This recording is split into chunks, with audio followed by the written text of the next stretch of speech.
bantuan itu tuh nggak terlalu mengubah kita, tapi yang kita butuhkan itu kesempatan. Tiap kali ada anak-anak yang bandel di kampung itu pasti bilangnya, kamu jangan bandel, kamu mau nanti kayak Bang Anggi kakinya nggak ada. Padahal aku bukan karena bandel, karena kecelakaan gitu. Mungkin Tuhan itu nggak nyiptakan aku jadi orang kuat, tapi nyiptakan aku untuk menguatkan orang. Ada sekitar 20 orang gagal bunuh diri, kayak dia aja disabilitas bisa, kenapa aku enggak gitu. Menjadi disabilitas di Indonesia untuk cari pekerjaan tuh susah banget. Walaupun sebenarnya di tiap perusahaan itu wajib mempekerjakan satu disabilitas. Aku tuh nggak siap anakku diejek punya orang tua disabilitas kayak aku. Halo, nama aku Anggi Wayuda, usiaku 24 tahun dan keseharian aku tuh sekarang sebagai content creator dan sekarang lagi aktif ngejalani social movement. Content creator, social movement di bidang? Di bidang pastinya untuk teman-teman disabilitas lah. Fokus ke teman-teman disabilitas? Iya. Boleh tolong ceritain nggak nama kampanye itu apa sih? Nama kampanye tuh Satu Langkah Lagi. Kampanye Satu Langkah Lagi. Yang bertujuan untuk? Jadi Satu Langkah Lagi itu bertujuan untuk memotivasi teman-teman semua, bukan hanya teman-teman disabilitas, tapi juga teman-teman yang lagi nggak percaya diri, untuk ayo lebih semangat lagi, lebih kuat lagi untuk ngejar mimpinya, karena ya lebih baik melangkah sedikit daripada tidak melangkah sama sekali. Makanya kita bikin Satu Langkah Lagi. Kenapa movement itu yang lo ambil gitu? Kenapa kita bikin Satu Langkah Lagi? Karena Satu Langkah Lagi itu berasal dari keresahan saya dan tim-tim. Bahwasannya masih banyak itu teman-teman disabilitas yang masih kurang lah dapat bantuan, dapat treatment dari pemerintahan. Dan masih banyak juga ternyata teman-teman disabilitas yang malah dijahatin lah. Bahkan kayak bantuan-bantuannya itu banyak dikorupsi dan ya banyak juga kita terkena pungli. Makanya kita pengen bikin rumah untuk teman-teman disabilitas yang aman dan nyaman untuk mereka bangkit dan berkreativitas di situ. Siapa sih yang biasanya ngelakuin pungli itu? Pasti ada aja lah oknum-oknumnya. Itu yang saya alami ya, itu di 2023 tuh ada salah satu perusahaan finance besar di Indonesia. Mereka pengen bagi-bagi alat bantu untuk teman-teman disabilitas seperti tangan palsu, kaki palsu, gitu-gitulah. Dan mereka itu nggak dapet target. Misalnya mereka tuh butuh kalau nggak salah 500 atau 1000 disabilitas, tapi ternyata mereka nggak dapet angka yang segitu. Makanya akhirnya mereka kerjasama dengan dinas-dinas yang ada di daerah. Dinas-dinas pemerintah, dinas sosial kita sebut. Dan dinas sosial, karena kan mereka punya data-datanya ya teman-teman disabilitas, dan ya ada oknum di dalamnya yang harusnya bantuan itu kan gratis ya, karena itu kan dari pihak swasta, dan pihak swasta itu juga bilang ini tidak dipungut biaya apapun, tapi ketika barangnya selesai, barangnya dibagikan ke masyarakat, tiba-tiba mereka ada bilang, kita boleh dong minta uang segini untuk ya uang terima kasih karena kami udah bantu gitu. Padahal iya sama sekali harusnya mereka terbantu loh sama kampanye swasta itu. Berarti kampanye ini yang lu naik gunung itu ya, kampanye selangkah ini? Sebenarnya Satu Langkah Lagi tuh kampanye nggak cuma naik gunung, tapi kampanye itu adalah social movement, gimana kita peduli dengan teman-teman disabilitas, teman-teman yang lagi nggak percaya diri, dan teman-teman yang pengen bangkit tapi lagi demotivasi. Makanya kita pengen kasih mereka semangat, dan kita pun pengen ya bantuan ke masyarakat itu bukan sekedar uang mentah yang dikasih gitu aja, tapi kita kasihnya itu pengennya sebuah pelatihan, yang mana orang-orang ini kalau dia nggak punya kemampuan dikasih uang mentah, itu jatuhnya tuh bakal konsumtif, karena mereka nggak tahu uang itu bakal digunakan untuk apa. Tapi ketika kita punya dananya, dan dananya itu kita gunakan pelatihan, dan setengahnya lagi kita gunakan untuk ngebekali mereka, dan itu menurut aku lebih produktif lah dibanding cuma ngasih dana gitu doang. Dan dana doang tuh lebih rawan untuk diselewengin sih menurut aku. Nah, kalau yang gunung itu berarti tujuannya untuk apa? Lu naik gunung, iya. Dan kampanye ini juga ada berhubungan dengan gunung. Kenapa gunung? Kenapa gunung? Yang pertama adalah ya kita nggak munafik. Yang pertama kita pengen kampanye di awal kita itu besar dan ya banyak dilirik sama media-media lah. Karena gini, kalau kita bilang disabilitas tuh kuat, disabilitas itu mampu, cuman sekedar ucapan aja itu di Indonesia nggak bisa. Cara ngebuktikan untuk orang-orang Indonesia itu adalah dengan aksi nyata, bukan dengan kata-kata. Makanya kita dengan bukti yang seperti itu, disabilitas naik gunung. Kita bahas yang lebih ringan sedikit. Gue pengen tahu justru proses berdamaian itu kayak apa. Kita mulai dari awal. Masa kecil lu tuh kayak apa sih? Masa kecil gue tuh sebenarnya ceria banget bang. Karena aku dulu dari usia 9 tahun itu udah jadi atlet. Dan ya atlet yang udah benar-benar ikut ke Jurda. Udah beberapa kali ikut seleksi ke Jurnas. Dan menurut aku udah ceria banget gitu. Bahkan aku udah 3 kali juara ke Jurnas. 3 kali juara ke Jurda balap sepeda. Dan beberapa kali juga aku juara sepak bola. Dan ya walaupun di usia 15 tahun aku harus ngalami kecelakaan dan harus diamputasi. Berarti setelah itu cita-cita lu tuh langsung hilang. Bener-bener, karena cita-citaku dulu tuh pengen jadi tentara, polisi, atau pelayaran seperti itu. Jadi makanya aku tuh suka banget sama olahraga karena yang pastinya basic untuk fisikku tuh udah terjaga dari kecil. Tapi ternyata kecelakaan dan bener-bener cita-citaku tuh sama sekali semua nggak bisa dikejar lagi. Proses berdamai lu tuh berapa lama? Proses berdamainya itu cukup lama ya Bang, 3 tahun. Karena gini-gini, orang bilang tuh kayak ada yang bilang 3 tahun itu cepat, ada yang bilang 3 tahun itu lama. Tapi sebenarnya adalah kalau dibilang lama, ya mungkin 3 tahun itu lama banget. Tapi aku tuh disabilitas yang bukan dari lahir, tapi karena kecelakaan. Dan menurut aku disabilitas yang terjadi karena kecelakaan itu sulit banget untuk berdamai dan untuk bangkit lagi. Karena kita tuh ngebentuk pribadi baru yang pastinya tuh wah susah banget. Karena yang biasanya kita bisa ngejalani ini, ngelakuin ini, tiba-tiba itu semua nggak bisa kita lakuin dan itu pasti terpukul banget. Apa yang ngebedain Agi yang dulu yang katanya ceria, atlet, bahkan sangat kompetitif ya, dengan sekarang? Itu orang sekitar ngeliat perbedaannya.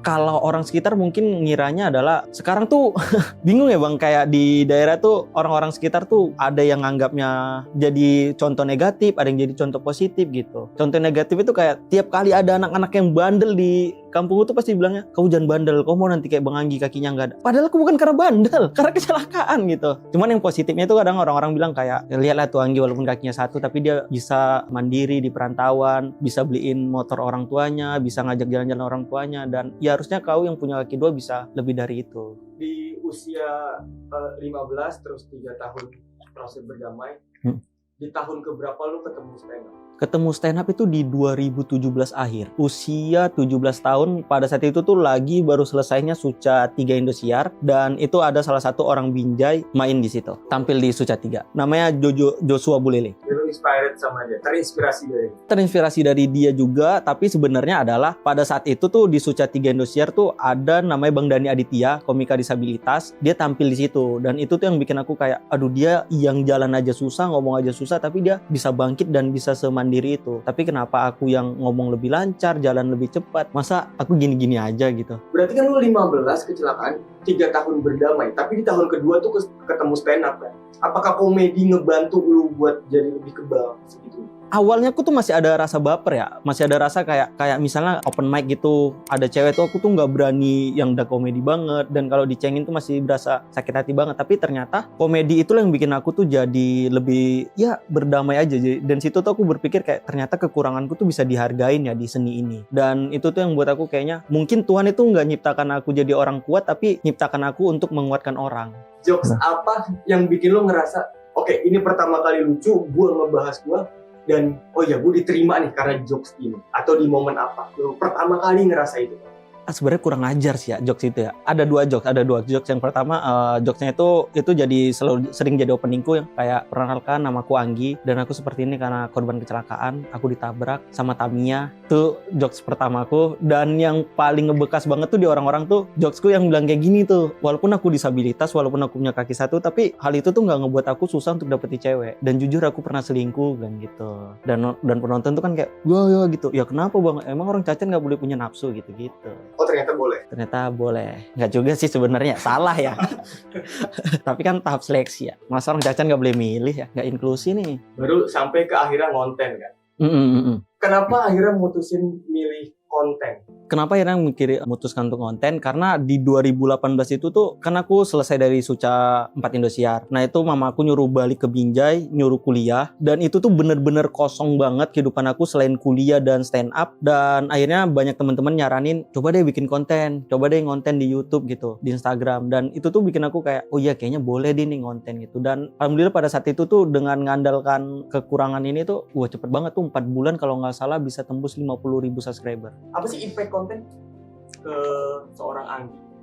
Sebenarnya jadi disabilitas tuh terlalu gampang untuk jadi jadi pusat perhatian orang ya. Jadi apapun yang kita lakukan itu pasti ada impact gedenya. Nah pada saat itu kan kontenku adalah ngeprank dan sosial eksperimen, dan itu tuh impactnya tuh ya banyak yang suka tapi banyak juga yang ngehujat. Buat konteks ngeprank dan sosial eksperimennya itu gimana? Contoh kontennya bisa diceritain? Jadi kontennya itu tuh kayak sosial eksperimen, kayak gimana kepedulian orang ngelihat teman-teman disabilitas. Contohnya kayak aku tuh pura-pura jatuh di zebra cross lampu merah, ada nggak yang nolongin? Tapi sebenarnya ya orang secara logika tolol aja kok bisa tiba-tiba jatuh ya gitu. Ya pasti nggak ada yang nolongin kan, walaupun ada juga yang nolongin. Dan ya banyak lah kalau ngepranknya tuh kayak karena aku pakai kaki palsu, terus tiba-tiba kayak lagi di keramaian, tiba-tiba kakiku lepas, orang-orang kaget gitu-gitu. Tapi ya banyak juga yang nyumpahin, dan itu tuh bikin aku kayak iya ya kayaknya nggak perlu nyari insight banget deh kalau ujung-ujungnya juga banyak yang komen negatif dan apa ya, kayak nggak baik juga kayaknya untuk masa depanku gitu. Dan akhirnya ada satu konten yang bikin aku tuh berubah banget, itu konten naik gunung. Dan konten naik gunung tuh semua orang support dan semua orang tuh kayak isi komennya tuh ngedoain semua, dan ini tuh yang nggak aku dapeti di konten prank dan sosial eksperimen.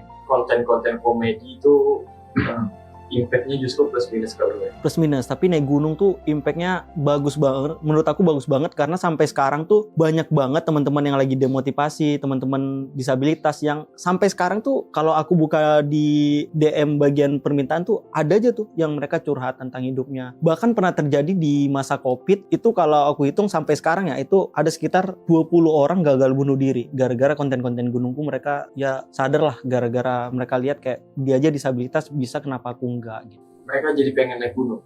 Enggak, tapi mereka jadi termotivasi aja, kayak kenapa aku dengan kaki satu gini tapi semangatnya di kerja yang halal, tapi sedangkan mereka tuh karena ada satu, dan rata-rata ya itu dari aku hitung tuh kayaknya dari 20 orang 70%-nya tuh bukan teman-teman disabilitas. Oh justru teman-teman non disabilitas Iya, yang bercerita tentang kekurangan. benar.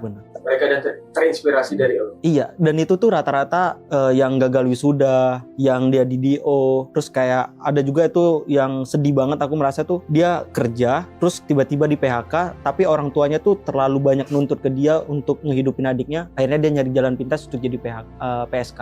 Dan itu tuh dia pernah nelpon sampai nangis-nangis ke aku, kayak bang kalau nggak percaya ini bang, denger, ini pintuku lagi digedor-gedor sama tamuku yang biasa datang tiap kali mereka balik mabuk, dan dia tuh nangis-nangis untuk nggak mau nerima tamu itu, tapi tamu itu maksa terus. Dan pada saat itu tuh alhamdulillahnya saranku bener, karena pada saat itu kan Covid, jadi aku nyaranin ke dia coba deh jadi afiliasi di TikTok, dan ternyata selama 2 bulan itu dia berhasil banget.